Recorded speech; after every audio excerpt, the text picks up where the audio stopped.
NH66 വേഗതയുടെ പുതിയ പാത.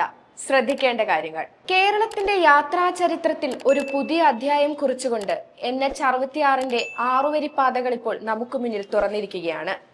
കോഴിക്കോട് ഉൾപ്പെടെ പലയിടത്തും നിർമ്മാണം പൂർത്തിയായ ഈ പാതകൾ വേഗതയും സുരക്ഷയും ഉറപ്പാക്കുന്നുണ്ടെങ്കിലും ചില പ്രധാന കാര്യങ്ങൾ നമ്മൾ അറിഞ്ഞിരിക്കണം. പ്രത്യേകിച്ച് ഈ ഹൈവേയിൽ ഏത് വാഹനങ്ങൾക്ക് പ്രവേശനമുണ്ട്, എങ്ങനെയാണ് ഇവിടെ ഡ്രൈവ് ചെയ്യേണ്ടത് എന്നതിനെ കുറിച്ച്. 6 വരി പാതയിലേക്ക് പ്രവേശനം ലഭിക്കാത്ത ചില വാഹനങ്ങളുണ്ട്. ഓട്ടോറിക്ഷയ്ക്കും ഇരുചക്ര വാഹനങ്ങൾക്കും പ്രധാന പാതയിലേക്ക് പ്രവേശനമില്ല. ഇവർ സർവീസ് റോഡുകളാണ് ഉപയോഗിക്കേണ്ടത്. കാൽനട യാത്രക്കാർക്കും ട്രാക്ടറുകൾക്കും ഈ പാതയിൽ പ്രവേശനമില്ല. ഇത് വ്യക്തമാക്കുന്ന സൂചനാ ബോർഡുകൾ ഹൈവേയുടെ എൻട്രി പോയിന്റുകളിൽ സ്ഥാപിച്ചു തുടങ്ങിയിട്ടുണ്ട്. വേഗം കുറഞ്ഞ വാഹനങ്ങൾ ഹൈവേയിൽ പ്രവേശിക്കുന്നത് അപകടങ്ങൾക്ക് കാരണമാകാതിരിക്കാനാണ് ഈ നിയന്ത്രണങ്ങൾ. എൻട്രി ആൻഡ് എക്സിറ്റ് കൃത്യമായി മനസ്സിലാക്കാം. NH66ലേക്ക് പ്രവേശിക്കുന്നതിനും പുറത്തു കടക്കുന്നതിനും പ്രത്യേക എൻട്രി എക്സിറ്റ് പോയിന്റുകളാണ് ഒരുക്കിയിരിക്കുന്നത്. എൻട്രിയിലൂടെ ഉള്ളിലേക്ക് മാത്രം പ്രവേശിക്കാനും എക്സിറ്റിലൂടെ പുറത്തേക്ക് മാത്രം പോകാനും സാധിക്കൂ. എതിർദിശയിലുള്ള യാത്ര തടയാൻ ഈ പോയിന്റുകളിൽ സ്റ്റമ്പുകളും ക്യാമറകളും സ്ഥാപിച്ചിട്ടുണ്ട്. അതിനാൽ നിങ്ങളുടെ ലക്ഷ്യസ്ഥാനം എത്തുന്നതിന് മുൻപുള്ള എക്സിറ്റ് പോയിന്റ് ശ്രദ്ധിച്ച് ഡ്രൈവ് ചെയ്യാൻ ഓർക്കുക. ഒരു കാരണവശാലും എതിർദിശയിൽ പ്രവേശിക്കാൻ ശ്രമിക്കരുത്.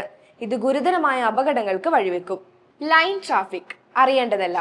6 വരി പാതയിൽ ഡ്രൈവ് ചെയ്യുമ്പോൾ ഏറ്റവും പ്രധാനപ്പെട്ട കാര്യങ്ങളിലൊന്നാണ് ലൈൻ ട്രാഫിക് കൃത്യമായി പാലിക്കുക എന്നത്. ഇത് അപകടങ്ങൾ ഒഴിവാക്കാൻ അത്യാവശ്യമാണ്. ഒന്നാമത്തെ ലൈൻ ഏറ്റവും ഇടതുവശം. ഇത് ഭാരവാഹനങ്ങൾക്കും വേഗത കുറഞ്ഞ മറ്റു വാഹനങ്ങൾക്കും ഉള്ളതാണ്. ചരക്ക് ലോറികൾ, ട്രക്കുകൾ തുടങ്ങിയവ ഈ ലൈൻ ഉപയോഗിക്കണം. രണ്ടാമത്തെ ലൈൻ നടുവിലെ ലൈൻ. ഇതാണ് നോർമൽ ലൈൻ അഥവാ സുരക്ഷിത വേഗ ഇടനാഴി. ദീർഘദൂരം സുരക്ഷിത വേഗതയിൽ സഞ്ചരിക്കേണ്ട വാഹനങ്ങൾ ഈ ലൈൻ ഉപയോഗിക്കണം. ഒന്നാമത്തെ ലൈനിലുള്ള വാഹനങ്ങൾക്ക് ഓവർടേക്ക് ചെയ്യാൻ ഈ ലൈനിലേക്ക് താൽക്കാലികമായി മാറാവുന്നതാണ്. ഓവർടേക്ക് ചെയ്ത ശേഷം തിരികെ ഒന്നാമത്തെ ലൈനിലേക്ക് തന്നെ വരണം. മൂന്നാമത്തെ ലൈൻ വലതുവശത്തെ ലൈൻ, മീഡിയനോട് ചേർന്നിട്ടുള്ളത്. ഈ ലൈൻ എമർജൻസി വാഹനങ്ങൾക്കും ഓവർടേക്കിങ്ങിനും മാത്രമുള്ളതാണ്. ആംബുലൻസ്, ഫയർ സർവീസ് തുടങ്ങിയ എമർജൻസി വാഹനങ്ങൾക്കായി ഈ ലൈൻ എപ്പോഴും ഒഴിച്ചിടണം. നടുവിലെ ലൈനിലൂടെ പോകുന്ന വേഗത കൂടിയ വാഹനങ്ങൾക്ക് മുന്നിലുള്ള വാഹനത്തെ മറികടക്കാൻ ഈ ലൈൻ ഉപയോഗിക്കാം. ഓവർടേക്ക് ചെയ്ത് കഴിഞ്ഞ ഉടൻ തന്നെ തിരികെ നടുവിലെ ലൈനിലേക്ക് തന്നെ കടക്കണം. ഈ ലൈനിൽ അനാവശ്യമായി കൂടുതൽ സമയം ഓടിക്കുന്നത് ഒഴിവാക്കുക. ഓവർടേക്ക് ചെയ്യുമ്പോൾ ശ്രദ്ധിക്കുക. ഹൈവേയിൽ ഓവർടേക്ക് ചെയ്യുമ്പോൾ അതീവ ശ്രദ്ധ ആവശ്യമാണ്. മധ്യത്തിലെ ട്രാക്കിൽ നിന്ന് ഓവർടേക്ക് ചെയ്യേണ്ടി വന്നാൽ വലത്തെ ട്രാക്കിലേക്ക് കയറണം. ഓവർടേക്ക് ചെയ്ത ഉടൻ തന്നെ മധ്യത്തിലെ ട്രാക്കിലേക്ക് തിരിച്ചു വരണം. ലൈൻ മാറും മുമ്പ് പുറകിൽ വാഹനമില്ലെന്ന് ഉറപ്പാക്കണം. എപ്പോഴും ഇൻഡിക്കേറ്റർ ഉപയോഗിക്കുക.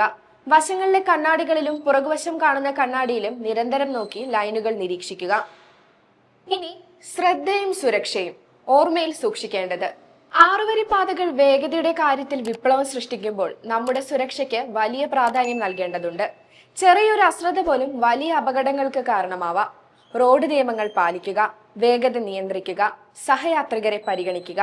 പുതിയ NH66 ഹൈവേ നിങ്ങളുടെ യാത്രകൾ കൂടുതൽ വേഗവും സുരക്ഷിതവുമാക്കട്ടെ.